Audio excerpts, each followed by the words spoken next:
और उनके जो सॉल्यूशंस थे वो इसमें इम्प्लीमेंट करके इस स्कीम को लॉन्च कर दिया गया। तो sir food product business owners जो हमारे चैनल पर हैं, अकेडमी में हैं, सबसे बड़ी चैलेंज की ये सब्सिडी का क्या मैटर है अभी तक ये क्लियर नहीं है। तो स्कीम को हम फर्स्ट स्टेप से डिकोड करना शुरू करते हैं। जैसा कि आप अपना फूड इंडस्ट्री में बिजनेस शुरू करने का जब भी प्लान बनाते हैं तो एक फाइनेंशियल बहुत बड़ा चैलेंज आता है। तो आज मैं आया हूँ जयपुर में एक पंत कृषि भवन में, और मेरे साथ में हैं ईशान शर्मा सर, मेरे साथ में हैं, और ये यहाँ पर राजस्थान में पीएमएफएमई स्कीम को as a head team leader के रूप में काम करते हैं।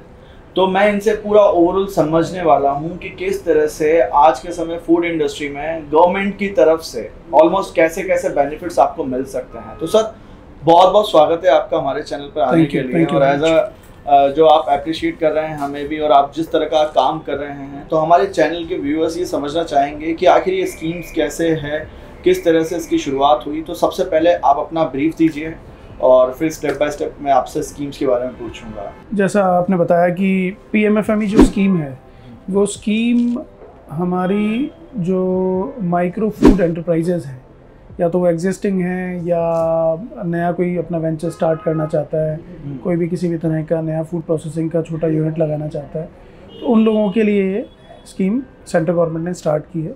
पीएमएफएमई का जो फुल फॉर्म है वो prime minister formalisation of micro food enterprises, तो ये पीएमएफएमई का फुल फॉर्म है। इस स्कीम के अंदर जितने भी यूनिट्स लगे हुए हों या नए यूनिट कोई लगाना चाहता हो जो फूड प्रोसेसिंग से रिलेटेड हो, डायरेक्ट फूड प्रोसेसिंग कर रहे हों या इनडायरेक्ट फूड प्रोसेसिंग कर रहे हों, उन लोगों के लिए ये स्कीम है। अब इस स्कीम की जो ख़ास बात है वो क्या है कि ये पहली बात तो पूरे इंडिया में लागू है, चाहे हम नॉर्थ ईस्ट में चले जाएँ, चाहे हम ईस्ट वेस्ट नॉर्थ साउथ किधर भी जाएँ, सारे स्टेट्स में इसको कवर किया गया है। और इस स्कीम का नाम यही रहता है? स्कीम का नाम सब जगह पीएमएफएमई स्कीम ही है। ठीक है। और इसके जो ओवरऑल राजस्थान के अलावा पूरे पैन इंडिया लेवल पर ये है, तो इसका शुरुआत जो गवर्नमेंट की हुई थी कितने टाइम से एग्जिस्ट करती हुई, कई जो फूड बिजनेस ओनर्स आज हमारी एकेडमी में या चैनल पर हैं वो अभी तक ये नहीं समझ पा रहे हैं कि गवर्नमेंट कैसे बेनिफिट दे रही है। तो आखिर इस स्कीम को चलते हुए कितना समय हो गया है और ये कब तक चलेगी ये भी बताइए। देखिए, ये जो स्कीम है ये मिनिमम 6 ईयर्स के लिए तो है ही, और चलते हुए इसको 2 साल हो चुके हैं। बीच में कोविड का टाइम भी आया, उस टाइम पे भी स्कीम का फुल इम्प्लीमेंटेशन जारी रहा, कहीं पे भी इसको धीमा नहीं होने दिया गया, क्योंकि फूड तो ऐसी चीज़ है जो चाहे कैसी भी कंडीशन हो आपको खाना तो आपको चाहिए ही चाहिए। तो जैसा आपने कोविड टाइम में देखा भी होगा कि फूड इंडस्ट्री हमारी हिट नहीं हुई, फूड प्रोसेसिंग फूड इंडस्ट्री हमारी हिट नहीं हुई। तो अब इसमें जो सबसे इम्पॉर्टेंट बात है वो ये है कि कैसे सहूलियत दी जाए।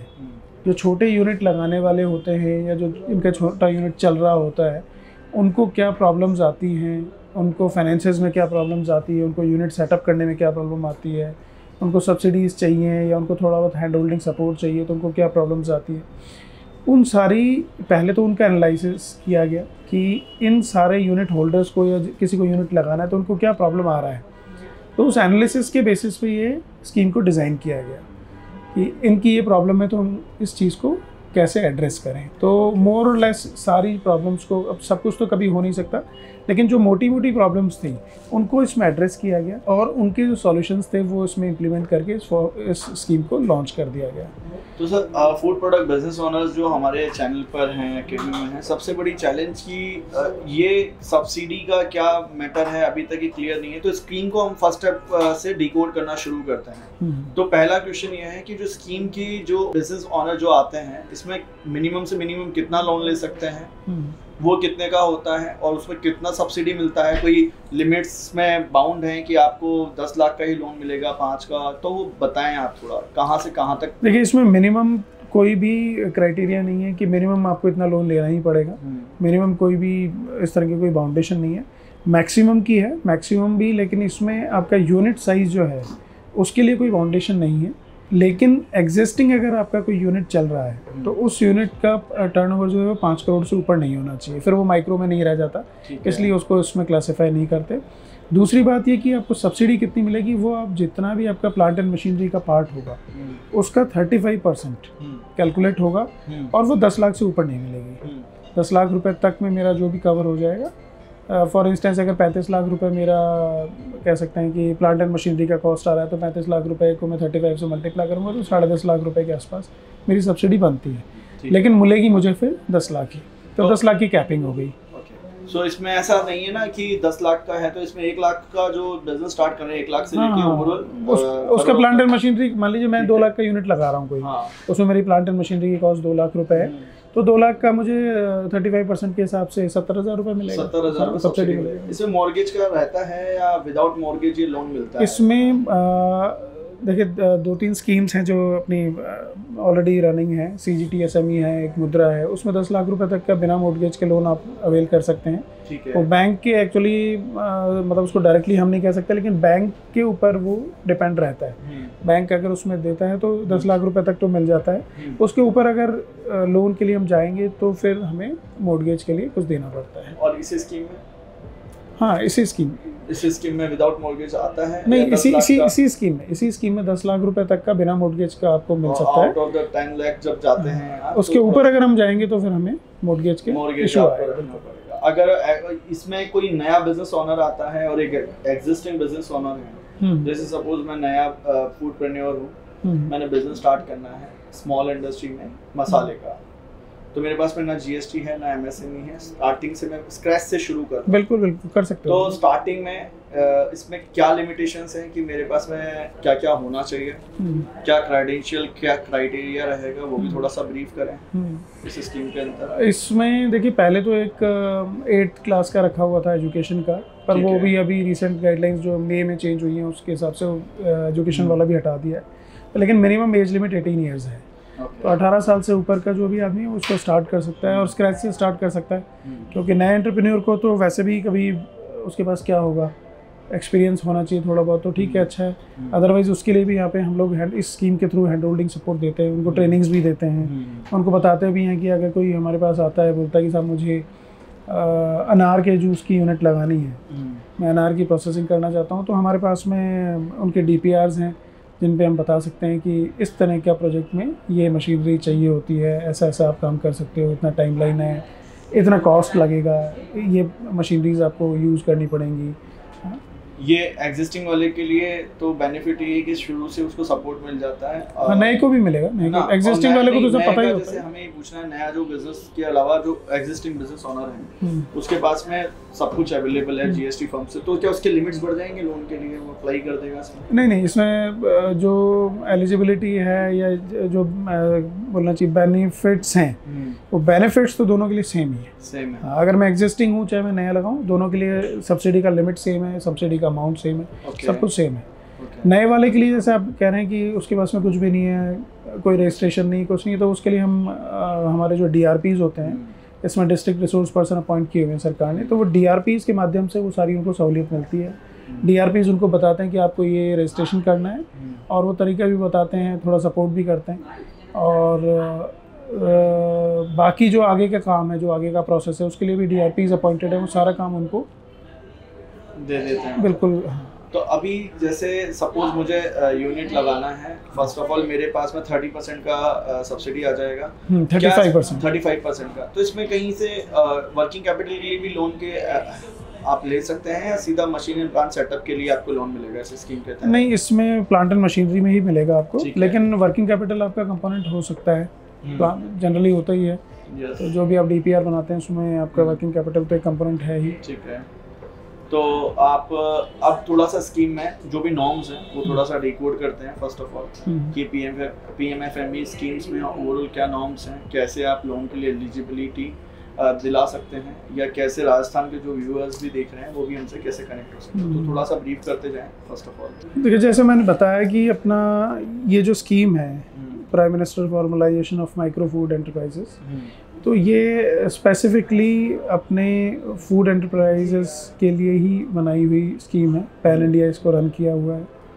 35% इसमें सब्सिडी का लिमिट है, जो 10 लाख रुपीज़ की कैपिंग के साथ में है। 10 लाख रुपए से ज़्यादा आपको सब्सिडी नहीं मिलेगी। अब ये स्कीम काम कैसे करती है? स्कीम की जो सबसे अच्छी बात है वो ये है कि जनरली हमको कभी भी किसी भी गवर्नमेंट स्कीम में अप्लाई करना होता है या हमको कोई सब्सिडी अवेल करनी होती है, तो हमको ज़्यादातर जो काम होते हैं वो हमको ऑफलाइन करने पड़ते हैं। यहाँ पे इन्होंने ऑफलाइन सारा प्रोसेस हटा दिया। हमें हमारे जो DRPs है, इसमें क्या DRPs डिस्ट्रिक्ट रिसोर्स पर्सन्स हैं, वो अपॉइंट किए हुए हैं। वो जो लोग हैं वो लर्नेड लोग हैं, ट्रेंड लोग हैं, उनको पता है कैसे एप्लीकेशन फाइल करनी है, कैसे डिटेल प्रोजेक्ट रिपोर्ट बनानी है, वो सब प्रोसेस उनको, उनकी ट्रेनिंग उनको दे दी गई है। अब मान लीजिए आपको एक यूनिट लगानी है तो आपको सिर्फ DRP को अप्रोच करना है। अब DRP अगर आपका नोन है, आप जानते हैं कि हमारे क्षेत्र का ये DRP है, तो आप जाके उसको डायरेक्ट अप्रोच कर सकते हैं। और अगर आपको नहीं भी पता है तो हमने एक हेल्पलाइन नंबर बनाया हुआ है। उस हेल्पलाइन नंबर पे आपको सीधे जाके एक कॉल करना है, मिस्ड कॉल करना है, व्हाट्सएप करना है, जो भी आप चाहें आप करें। उधर से उस नंबर से, जो भी हमारा हेल्पलाइन नंबर है, उससे आपको हम अप्रोच करेंगे। ठीक है। अप्रोच करने के बाद से फिर आप ऐसे डॉक्यूमेंटेशन लेके और हम प्रोसेस स्टार्ट करवा देंगे। इसका कोई बैंकिंग के जो एक नॉर्म्स रहते हैं कि बैंक, ऐसा कहा जाता है कि लोन लेने में ना सबसे ज़्यादा पेन आता है, बैंक लोन नहीं देता है, बैंक यहाँ से फाइल्स चली जाती हैं। क्या सक्सेस रेट रहता है सर, और क्या कब जाके डिफॉल्टर हो जाता है कि वो फाइल आगे बढ़ ही नहीं रही है? देखिए, बैंक्स में आपको भी पता है कि बैंक की सबसे पहली चिंता ये होती है कि उसका पैसा जो भी उसने लोन दिया है वो लोन डूबना नहीं चाहिए, है ना। तो जो भी कोई बिजनेस प्रपोजिशन है, अब फूड एंटरप्राइजेज में या फूड इंडस्ट्री में मैक्सिमम प्रपोजिशंस ऐसे होते हैं कि इसमें प्रॉब्लम नहीं होती। उनको पता होता है कि ये सामान इसका बिक ही जाएगा, और थोड़ा बहुत एनालिसिस हमारे DRPs भी करते हैं, वो भी थोड़ा गाइड करते हैं। तो ऐसा इसमें इतना नहीं है कि मतलब रिजेक्शन रेशो बहुत हाई है। हाँ, लेकिन ये ज़रूर है कि आपकी जो प्लांट एंड मशीनरी लग रही है उसका पैसा जो है वो सीधा बैंक अपने लोन किए हुए अमाउंट से वेंडर के पास में ट्रांसफर हो जाता है। पहली बात तो वेंडर को देगा, रिलीज होती है मशीन। हाँ, वहाँ से मशीन रिलीज होगी। और लोन की जहाँ तक बात है कि लोन करने में कितनी प्रॉब्लम आती है, क्या होता है, वो देखिए इंडिविजुअल प्रोफाइल पे भी डिपेंड करता है। कोई सिविल में डिफॉल्टर है, किसी का सिविल ख़राब है, तो बैंक उसको ऑब्वियसली मनाही करेगा। तो सिविल एक बिल्कुल बेसिक चीज़ है अपनी। उसके अलावा हमारा मॉर्गेज अगर केस में जा रहे हैं तो जो प्रॉपर्टी वो दे रहे हैं मॉर्गेज के लिए, मॉर्गेजेबल है या नहीं है, उसकी मार्केट वैल्यू क्या है, वो तो बेसिक असेसमेंट जो बैंक के होते हैं वो करते हैं। जैसे लोन के लिए ट्रांसफर हो जाता है सीधा मशीन वेंडर के पास में अमाउंट, इसमें पैसा कैसे रिलीज होता है? लाइक वन टाइम ने जैसे 10 लाख रुपीस की अप्लाई कर दी मैंने, तो क्या 10 लाख रुपीस इंस्टेंट मुझे मिलेगा या इसमें पार्टिकल्स में डिवाइड? नहीं, 10 लाख रुपीस आपने लोन के लिए अप्लाई किया, तो लोन आप जैसे जैसे आपके आप सबमिट करेंगे, आपके कोटेशंस के हिसाब से होता है, वो कोटेशंस एनालाइज हो जाती है। जैसे सपोज पाउचेस पैकेजिंग का चाहिए तो 2 लाख रुपए तब रिलीज होगा। हाँ, वो तो जैसे जैसे आप बैंक को इंस्ट्रक्ट करेंगे कि मैं इस टाइम पे मशीन लूंगा, इस टाइम पे मशीन लूंगा, इस टाइम पे मैं कंस्ट्रक्शन के लिए मुझे पैसा चाहिए, तो उस हिसाब से रिलीज करते जाएंगे। वो बैंक की और क्लाइंट की अंडरस्टैंडिंग। रेट ऑफ इंटरेस्ट क्या रहता है स्कीम्स के तहत बैंक से प्रोफाइल के साथ में जोड़ने का? वो 8 to 10% के बीच में, हर बैंक का अलग अलग है। 8 to 10%, 7 भी है, कुछ बैंक्स का 7 भी है। तो उसमें 35% का सब्सिडी हम ले सकते हैं। 35% का उसमें सब्सिडी आता है, जो सीधा बैंक में आता है, लेकिन ये क्रेडिट लिंक्ड है।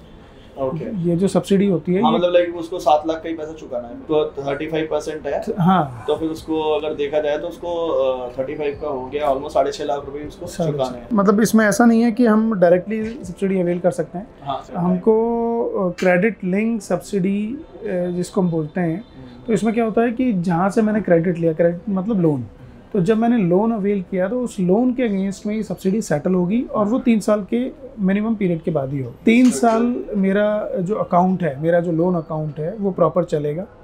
उसके बाद में ये सब्सिडी उसके अंदर में डिसबर्स हो जाएगी। मान लीजिए फॉर एग्जांपल मैं आपको बताता हूँ कि मान लीजिए 3 साल के बाद में आपका आउटस्टैंडिंग रहा 6 लाख रुपए, और आपकी सब्सिडी आई थी मान लीजिए 5 लाख रुपए, तो अब आपका आउटस्टैंडिंग रह जाएगा 1 लाख रुपए। तो आपको 1 लाख रुपए बैंक को चुकाना है और आपका लोन क्लोज हो जाएगा।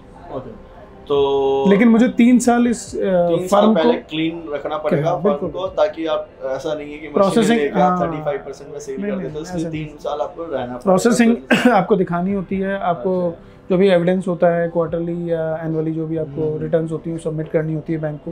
बैंक वेरीफाई भी करते हैं। उससे क्या होता है कि जो सीरियस प्लेयर्स हैं, जो लोग सीरियसली काम करना चाहते हैं, वही इसमें आते हैं और रहते हैं। हाँ, तो मतलब एक उनका जो विजन प्रॉपर होता है 3 साल में, तो हर इंसान सीख जाता है कहीं ना कहीं। नहीं, सीखने की भी बात नहीं है इसमें। जो असली बात है वो ये है कि आपका जो क्लाइंट है उस क्लाइंट का सीरियसनेस पता लगती है कि हाँ ये काम कर रहा है, ये काम करना चाहता है, जिसने जिस ऑब्जेक्टिव के लिए पैसा लिया है उस ऑब्जेक्टिव के लिए पैसा यूज़ हो रहा है। तो आपको इस स्कीम के साथ में अगर जुड़ना है तो मैं अब लास्ट क्वेश्चन लेने वाला हूं सर से। सर ये जो DRPs आपने बताया है ये गवर्नमेंट ऑफ इंडिया के साथ में जुड़कर आप लोगों का इस स्कीम के साथ में अलग अलग स्टेट्स में डिवाइड हुआ है। अभी राजस्थान हेड ऑफिस में मैं हूं, तो ऐसे ही क्या हर स्टेट में ऑफिस हैं? हाँ, और उसके लिए कैसे कोई लिंक कर सकता है? सपोज आज फूड इंडस्ट्री में मोर देन 1000 लोग इस चैनल पे हैं, तो मैं आप सब लोगों से बोलना चाहूँगा 1 क्लिक पे आप अपने बिजनेस की जो फाइनेंसिस की प्रॉब्लम्स हैं, चाहे 1 लाख से लेके आपका करोड़ों तक आपका बिजनेस में इन्वेस्टमेंट्स के लिए जो फाइनेंसिस आपको कमी आ रही है अपने बिजनेस में, आप ये स्कीम्स के तहत आज के समय बेनिफिट ले सकते हैं। तो सर वो कैसे इनिशियल लेवल पे कैसे 1 क्लिक पे जान सकते हैं? देखिए अभी आज की तारीख में सबसे जो एक जिसको हम बोल सकते हैं रिवॉल्यूशन है वो क्या है कि सबके हाथ में मोबाइल है। यस। तो इसीलिए हमने क्या किया कि हमने इसको मोबाइल से एड्रेस करने की कोशिश की है। तो 9829026990 करके एक हेल्पलाइन नंबर है, उस पर आप सिर्फ मिस्ड कॉल मारें या व्हाट्सएप कर दें तो इस स्कीम से रिलेटेड जितनी भी इंफॉर्मेशन है वो आपके पास आ जाएगी। आपको सिर्फ अपना ज़िला बताना है कि मैं इस जिले से बात कर रहा हूँ। पैन इंडिया लेवल पे कहीं पे भी? नहीं, ये राजस्थान के लिए, ये जो नंबर है ये राजस्थान का नंबर है। हर राज्य में एक नंबर डेडिकेटेड नंबर है। इसके अलावा एक सेंट्रल हेल्पलाइन नंबर भी है। लाइक PMFME गूगल पे सर्च करके आपकी वेबसाइट से डेडिकेटली जोन वाइज जा सकते हैं। तो अगर आपको ये वीडियो अच्छा लगा है और आपको यहाँ से चैनल से जो फूड इंडस्ट्री में आपका बिजनेस में मार्केट सर्वे से लेके सेल्स तक का जो ऑलमोस्ट सीखने को मिल रहा है, ये वीडियोस आपको कैसे लग रहे हैं, साथ ही अगर आप इस स्कीम्स के साथ में राजस्थान में कनेक्ट होना चाहते हैं तो डायरेक्ट आप सर के साथ में कांटेक्ट कर सकते हैं। इनके DRPs आपकी हेल्प करेंगे। तो मिलते हैं दोस्तों नेक्स्ट वीडियो में, तब तक के लिए बने रहिएगा हमारे साथ।